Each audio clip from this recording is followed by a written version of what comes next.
심각한 경기 침체 대책으로 마련된 정부의 추가 경정 예산 편성을 놓고 여야가 팽팽히 맞붙고 있습니다. 국회 예산결산특별위원회 여야 간사를 차례로 연결해서 주요 쟁점 짚어봅니다. 먼저 여당 간사인 새누리당 김성태 의원을 연결합니다. 김성태 의원님, 안녕하세요.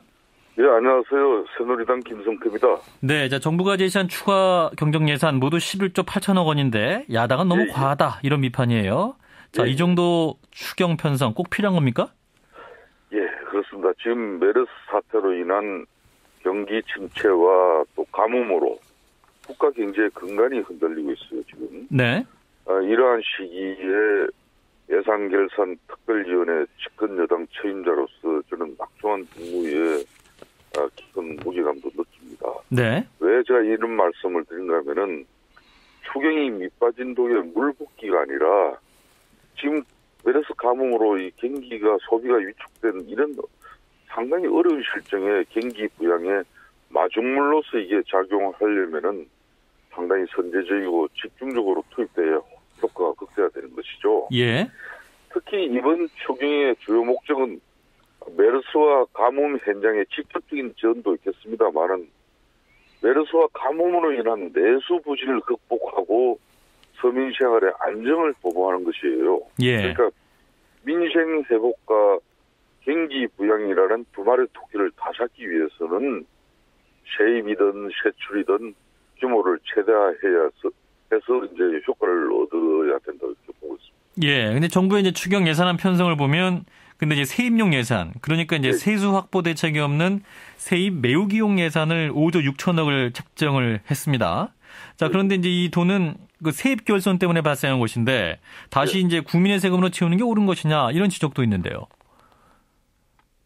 그러니까 세입 경정과 관련해서는 네. 쉽게 말하면 정부가 작년에 올해 예산을 이렇게 편성하면서 다른 경기 예측이나 또 경제 성장률 전망을 잘못하고 이렇게 예산을 수립한 거 아니냐 이런 야권의 지적이 있습니다. 이 지적은 야권 입장에서 충분하게 저는 타당한 지적이라고 보고 있습니다. 예. 그렇지만은 이 추경이라는 것은 당초 수립된 예산을 계획대로 차질 없이 집행하기 위해서 시행되는 게 바로 추경 예산이에요. 예. 그러니까 경제 성장률을 추가적으로 이렇게 제고하기보다는 당초 계획된 재정 지출의 감소가 성장률에 미치는 영향을 최소화하는 데 목적이 있는 것이죠. 예.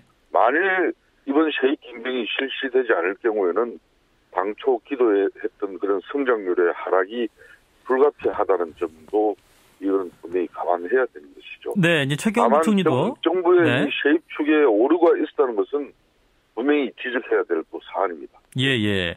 그래서 이제 이 최경환 부총리도 재정지출 차질에 사과까지 한 상황이 아니겠습니까? 따라서 그렇습니다. 어떤 정부의 정책 실패로 볼 수 있는 거 아닌가요?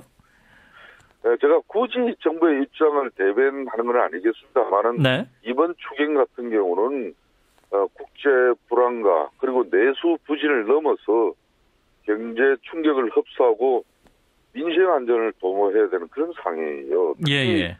작년도 예산 이렇게 편성 수립하고 난 이후에 특히 올 상반기는 부동산 경기가 다시 살아나고 주택 시장이 기지개를 켜면서 상당히 경기도 선순환적으로 이렇게 가고 있었어요. 예. 그런데 이 메르스라는 복병을 만났죠. 그래서 이런 상황에서는 자 그러면은 이 메르스로 위축된 소비 심리에 내수도 부진하고 이렇게 해서 전체 산업 현장에 또 생산률도 지금 저하되고 있는 이 마당에 이걸 정부 입장에서 그럼 작년에 수립한 예산도 이걸 뻥크를 내고 사업을 집행하지 않으면은 전국의 그 많은 올해 사업 현장이 이 엄청난 또 혼란에 빠질 수도 있는 것이죠. 의원님, 근데 이제 일각에서는 근본적인 경제구조 개혁 없이 추경을 통해서만 재정지출만 늘리면 결국 단기적인 처방이고 어떤 국가 부채만 계속 늘어난다 이런 부작용이 있다는 지적도 있습니다만.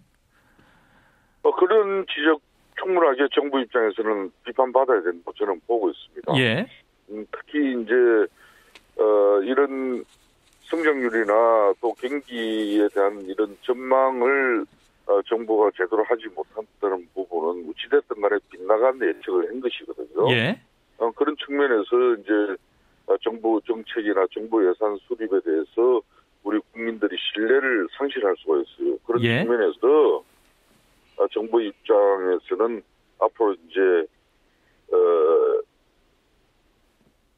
재정 건전성도 국제적으로는 좀 양호한 수준으로 우리 정부의 이 재무에 대해서는 평가를 받고 있습니다. 예. 그렇지만은 지금 우리가 특히 이런 경제 분야에 상당한 제도 개선을 가져가야 되는 게 기업들 입장에서는 특히 대기업들 같은 경우는 약 550조 넘는 사내 유보금을 지금 보유하고 있단 말입니다. 그렇죠.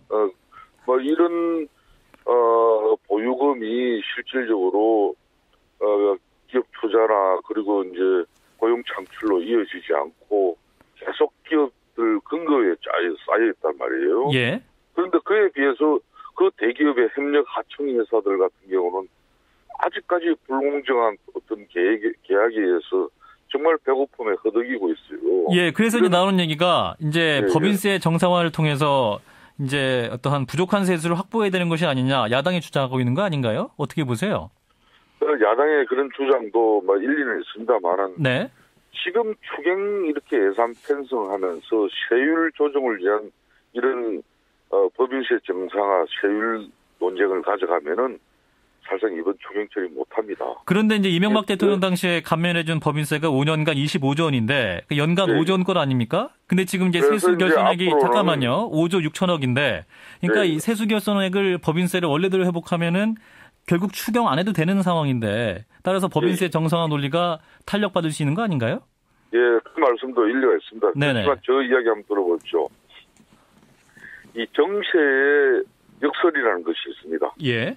세수 결손을 메꾸기 위해서 야당은 이제 법인세를 인상하라고 하지만은 세율을 올렸다가 장기적으로 오히려 세수가 감소하는 리스크에 봉착할 수 있어요. 예. 그러니까 법인세율과 소득세율을 무턱대고 올릴 수 없는 이유가 바로 이 정부 당국은 이런 걱정을 있는 것이죠. 예. 그러니까 기업의 이익이 감소하고 또 개인의 소득이 줄어들게 되면은 투자와 소비는 당연히 더 줄어들게 될 수밖에 없어요. 예. 그런 상황에서는 아무리 세율을 올려도 세수는 오히려 더 줄어들고 경기는 침체에 빠지는 악순환이 반복될 우려가 있습니다. 그래서 최경환 부총리도 정부가 당장의 법인세 인상보다는 네. 비과세나 감면 부분을 정비하겠다고 했지 않습니까? 예, 알겠습니다. 이런 부분들이 저희 집권당인 새누리당도 제가 아까 말씀드린 대기업의 사내 유보금 이런 지정이나 이런 문제를 통해서 예. 이제 당장의 법인세 인상 세율 가지고 논쟁은 가져가기 어렵습니다만 비과세나 감면 부분을 예. 신속하게 정비해서 실질적인 대기업으로부터 세금을 더 징수하는 알겠습니다. 그런 결과로 이렇게 빨리 갈 것입니다. 네, 네 말씀 여기까지 듣죠. 고맙습니다. 예, 감사합니다. 네, 국회 예산결산특별위원회 여당 간사죠. 새누리당 김성태 의원이었습니다. 자, 이번에는 야당 입장 들어보겠습니다. 국회 의결이 새정치민주연합 안민석 의원을 연결합니다. 의원님 나와 계시죠? 네, 안민석 의원입니다. 네, 자 이번 추경 예산안 편성에 대한 야당 입장은 뭔가요? 지금 추경 규모가 12조인데요. 예. 이 중에 10조를 빚을 내서 메운다는 거를 국민들이 아시면 깜짝 놀라실 거예요. 예. 저희들은 이게 마치 환자에게 일시적으로 고통만 없애려는 마약 처방식의 땜질은 안 된다는 그런 입장인데요. 예. 정부가 걷지도 못할 세입을 경제 심리를 견인하겠다는 의도된 목적을 가지고 거짓 편성, 아주 뻥튀기 편성을 해놓고서 그리고 부족하다고 경제가 안 좋아졌다고 다시 메꾸는 이게 이제 반복되고 있거든요. 예. 양치기 정부를 이대로 방치해둘 수는 없죠. 네. 그래서 저희들은 구체적이고 국민들이 납득 가능한 세입 확충 방안, 요것을 수반되지 않는 세입 경정 용인하기 힘들다는 그런 입장이고요. 그러니까 과거 한나라당에서 이제 참여정부 국민 1인당 부채를 산정한 방식으로 계산하면은 네. 박근혜 정부 들어서 빚이 결정했는데 이게 국민 한 분당 3천만 원 지금 빚을 지고 있거든요. 예.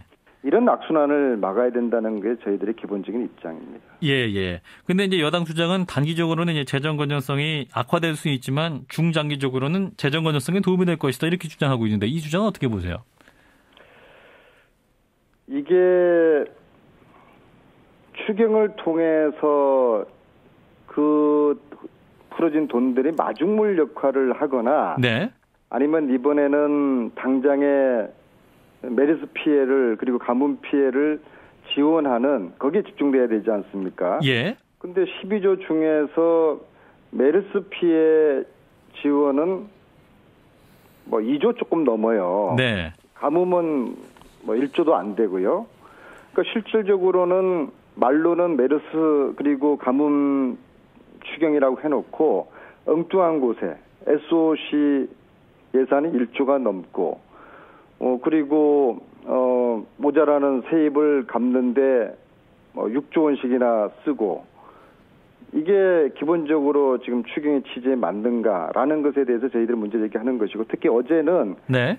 최경환 부총리에게 제가 야당을 대표해서 이 세입 결손을 메우기 위해 가지고 6조 원을 사용하고 그러면 정부가 잘못된 경제 성장을 예측을 했고 이것이 한 번도 아니고 두 번도 아니고 세 번도 아니고 네 번째 이렇게 정부가 이런 짓을 반복하는데 여기 대해서 사과를 하라 그러면서 뭐 처음에 사과 못 한다고 그러시다가 네. 정회가 되었고 정회가 한 40분 이루어진 후에 결국에는 부총리께서 사과를 하셨단 말입니다. 이제는 뭐 지난 일 뭐 누구 탓하겠습니까? 이제는 정말 재정 건전성과 세입 결손 이 부분을 앞으로 또 안정적으로 해결하기 위한 이건 여와 야의 문제도 아니고 국가적인 차원에서 이 문제 대안을 열심히 토론을 해나가는 그리고 대안을 찾는 그런 자세로 저희들이 추경 심사를 임하고 있습니다. 예, 지금 또 쟁점이 되고 있는 게 SOC 예산이죠. 근데 이제 야당에서는 이게 총선용이다 이렇게 주장하고 있습니다만 여당에서는 이제 다른 사업보다도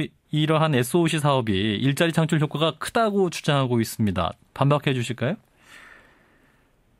이번 추경 예산 중에서 이제 SOC 예산이 이제 1조 2천억인데요. 예. 도로 건설이 18건, 철도가 15건입니다. 예. 이게 도대체 메르스 가뭄하고 이게 직접적인 관련이 얼마나 있는 SOC 예산일까? 그렇게 대한 문제 제기고요. 예. 그러니까 정부가 가져온 SOC 예산은 사실은 철도, 도로 다 합치면은 30개 넘지 않습니까? 예. 집행 가능성도 의심스럽죠. 근데 이 예산들은 기본적으로 본 예산에 내년 본 예산에 편성을 해서 지금 계속 사업으로 진행할 수 있는 성격이기 때문에 추경에 편성할 성격이 아니거든요. 예. 추경 규모는 늘려야 되고 편성할 사업은 없다 보니까 억지로 SOC 사업을 끼워 맞췄다는 느낌을 지을 수가 없고요. 예. 심지어 지역업자들의 민원의 섬신성으로 편성한 거 아닌가 하는 의구심도 떨쳐버릴 수가 없고요. 특히 메르스 가뭄 추경이라고 하면서 가뭄 지출에 쓰는 예산이 이제 0.8조인데요. 그중에 0.7조가 6개 댐을 건설하는데 좀 쓰겠다고 하는 것이거든요. 예. 이것은 뭐 총선 추경 취지에 맞지도 않고 이런 SOC 예산이 많다는 것을 내년 총선 앞두고 뭔가 지역의 선심용이라는 그렇게 알겠습니다. 받기에 충분한 것이죠. 예. 지금 시간이 없어서 말씀 여기까지 드리겠네요. 또 다시 한번 모셔보도록 하겠습니다. 네, 고맙습니다. 네, 감사합니다. 네, 국회 예결위 야당 간사인 새정치민주연합 안민석 의원이었습니다.